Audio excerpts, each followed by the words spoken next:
Hi, நான் சௌந்தர்யா பேசுகிறேன் ma'am. நான் வந்து யூடியூப்பில் தான் சக்ஸஸ் அண்ட் சொல்யூஷன் ஆட் பார்த்தேன். பார்த்துட்டு உங்களுக்கு வாட்ஸ்அப்பில் மெசேஜ் பண்ணேன். சித்ரா மேம்னு மெசேஜ் பண்ணீங்க நீங்கள். உங்கள் மேலே எனக்கு அவ்வளோ கான்ஃபிடென்ட் இருந்தது. இருந்தாலும் ஒரு பயம் இருந்தது, ஏமாற்றிடுவாங்களோ அப்படின்ட்டு.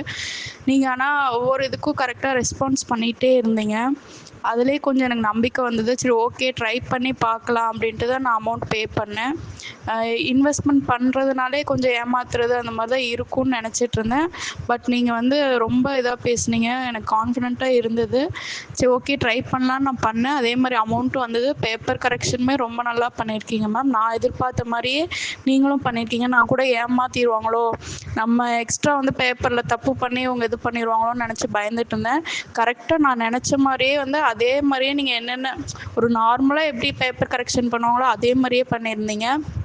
அதே மாதிரி அமௌண்ட்டுமே எனக்கு கிரெடிட் ஆயிடுச்சு. Thank you ma'am. சித்ரா மேம், உங்களுக்கு தான் நான் தேங்க்ஸ் பண்ணணும். ஒரு வீட்டில் ஹவுஸ் ஒய்ஃபாக இருந்துக்கிட்டு ஃப்ரீ டைமில் ஏர்ன் பண்ணலான்னு நினைக்கிறவங்களுக்கு இது வந்து ஒரு பெஸ்ட் ஆப்பர்ச்சுனிட்டியாக இருக்கும்னு நினைக்கிறேன். Thank you ma'am. Thank you so much ma'am, Chitra ma'am.